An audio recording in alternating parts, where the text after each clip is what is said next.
Hamma kutgan güynekimiz kızlar. Endilikde qaranglar toza gülü geldi. Qaranglar bunu gülen var, şi chiroyli ishlangan ekan. O'zi o'tgan safargi gulimiz ham chiroyladi. Bundan ham qo'shqa ishlangan ekan. Qaranglar, vaqti zo'r bo'lib turadi. Narxlari o'sha 600 ming so'mdan xarid etsangizlar bo'ladi. Razmerlari pompalı klientlarimizga 50 dan boshlab 56-58 ga do'mboqlarimizgacha hammaga razmer topiladi. Ko'pchiligingiz ko'rinishidan kufta ikkita bo'lashlaringiz mumkin, lekin обманки tarzda go'ynak etib ishlangan. Qaranglar, go'ynakimiz вообще xo'shay, bogатый bo'lib turadi. Ayniqsa etek qismlarına ahamiyat berasizlar. Eteklarim gullari, kupollari shunday chiroyli ishlangan. Livoy kiygan ayolimizga 100% yarashadi. Chunki paftor satganmiz bu go'ynakimizni hammaga fasoni yoqqan.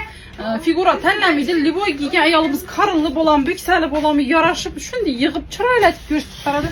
Figurani 100% livoy kiygan ayolimizga yarashadi. Qaranglar, bogатый ishlangan, materiallari shifon matasında ishlangan. Hem bular sezon ham tanlamaydi. Ertaga guzakdan, qishdan to'ylarga chiroylatib pidjaklaringiz bilan, jemperlar bilan ham bemalol chiroylatib kiyib ketarasizlar. Qaranglar, har taraflama chiroyli ishlangan go'ynakimiz bemalol magazinimizdan 2XL dan 7XLgacha harakat ketarasizlar. Aytib o'tganimdek, razmer o'zbekda 50 dan 56-58 ga do'mboq klientlarimizgacha bemalol tushib ketaveradi. Обманки tarzda ishlangan. Bilasizlar, обманки tarzda ishlangan go'ynaklar hammasi figurani chotki ozini yig'ib ko'rsatib beradi. Inakizlar har taraflama chiroyli. Yangilik gulidan ham oldirganmiz, bemalol kelib magazinimizdan tanlab olib ketaverasizlar.